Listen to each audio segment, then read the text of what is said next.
किनका द्वारे बधैया बाजा एक बाबूजी के नाम पर सब आदमी ताली बजाबे गे सब के कहै छै बाबा युगल के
अच्छा अच्छा अच्छा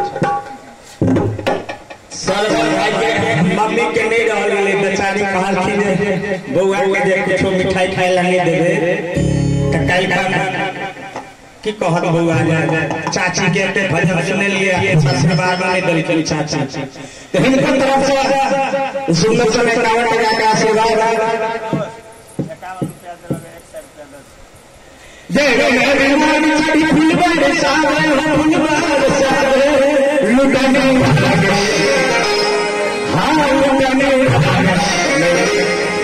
असला गाली लगे अंतिम लाइन से भजन हां आ दोनों हाथ उठा के ताली बजाने करिए हंसा बोलो बोलो यार